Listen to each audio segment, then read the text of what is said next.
If you're my age or older and you're, like me, something of a rule follower, then you're getting screened for various cancers. Colonoscopies, mammograms, cervical cancer screening, chest CTs for people with a significant smoking history.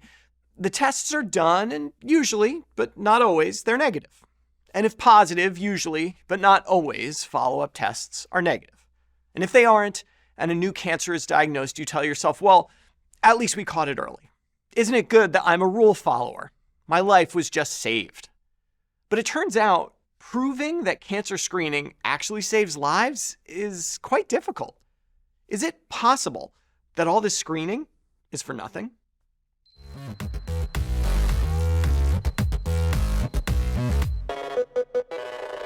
The benefits, risks, or perhaps futility of cancer screening is in the news this week because of this article appearing in JAMA Internal Medicine. It's a meta-analysis of very specific randomized trials of cancer screening modalities and concludes, with the exception of sigmoidoscopy for colon cancer screening, that none of them meaningfully change life expectancy. Now, a bit of inside baseball here. I almost never choose to discuss meta-analyses on impact factor. It's hard enough to dig deep into the methodology of a single study, but with a meta-analysis, you're sort of obligated to review all the included studies and, what's worse, the studies that were not included but might bear on the central question.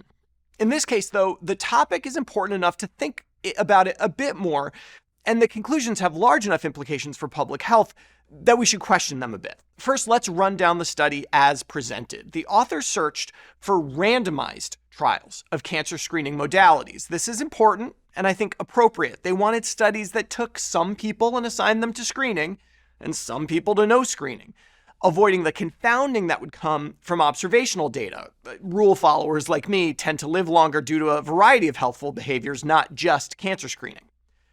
They didn't stop at just randomized trials, though. They wanted trials that reported on all-cause, not cancer-specific mortality. We'll dig into the distinction in a sec.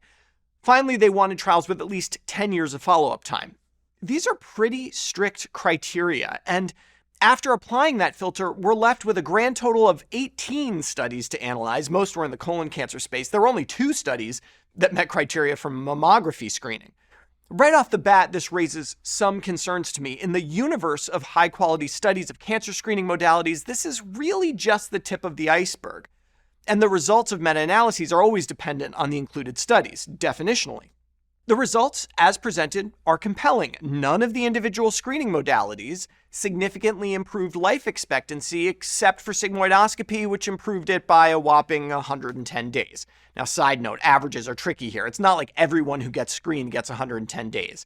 More like most people get nothing. And some people, those who get colon cancer detected early, get a bunch. And the thing about meta-analysis, meeting the criteria to be included in a meta-analysis does not necessarily mean the study was a good one. For example, one of the 2 mammography screening studies included is this one from Miller et al. On the surface, it looks good, a large randomized trial of mammography screening in Canada with long-term follow-up, including all-cause mortality, showing, by the way, no effect of screening on either breast cancer-specific or all-cause mortality. But that study has come under a lot of criticism due to allegations that randomization was broken and women with palpable breast masses were preferentially put into the mammography screening group, making those outcomes worse.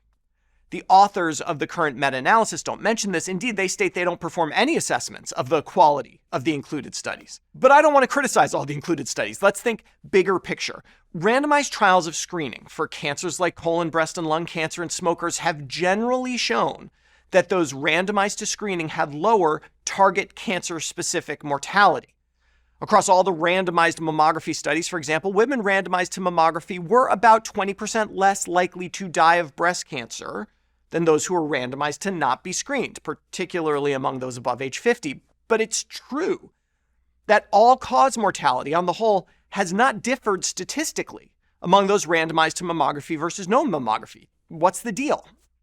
Well, the authors of the meta-analysis engage in some zero-sum thinking here. They say that if it is true that screening tests reduce cancer-specific deaths, but all-cause mortality is not different, screening tests must increase mortality due to other causes.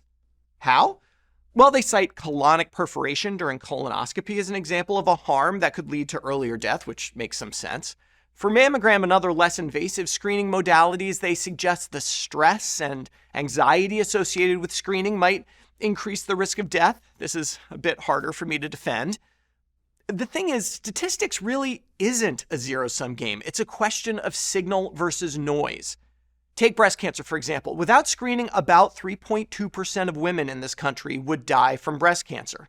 With screening, 2.8% would die. That's a 20% reduction on the relative scale. The truth is, most women don't die from breast cancer. Most people don't die from colon cancer. Even most smokers don't die from lung cancer. Most people die of heart disease and then cancer, but there are a lot of cancers out there, and only a handful have decent screening tests. In other words, the screening tests are unlikely to help most people because most people will not die of the particular type of cancer being screened for. But it will help some small number of those people being screened a lot, saving their life potentially. If we could know who those people were in advance, it would be great. But then I suppose we wouldn't need the screening test in the first place. It's not fair then to say that mammography increases non-breast cancer causes of death. In reality, it's just that the impact of mammography on all-cause mortality is washed out by the random noise inherent to studying a sample of individuals rather than the entire population. I'm reminded of that old story about the girl on the beach after a storm, throwing beached starfish back into the water, and someone comes by and says, "Why are you doing that? There are millions of starfish here. It doesn't matter if you throw a few back." And she says, "It matters for this one." There are other issues with aggregating data like this and concluding there's no effect on all-cause mortality. For one, it assumes the people randomized to no screening never got screening. Most of these studies lasted 5 to 10 years, some with longer follow-up, but many people in the no screening arm may have been screened as recommendations have changed. That would tend to bias the results against screening because the so-called control group, isn't anymore. It also fails to acknowledge the reality that screening for disease can be thought of as a package deal. Instead of asking if screening for breast cancer and colon cancer and lung cancer individually save lives, the real relevant question is whether a policy of screening for cancer in general saves lives. And that hasn't been studied very broadly, actually, except in one trial looking at screening for 4 cancers. That study is in this meta-analysis and interestingly seems to suggest that the policy does extend life by 123 days. Again, careful how you think about that average. Now, I don't want to be an absolutist here. Whether these screening tests are a good idea or not is actually a moving target. As treatment for cancer gets better, detecting cancer early may not be as important. As new screening modalities emerge, older ones may not be preferable anymore.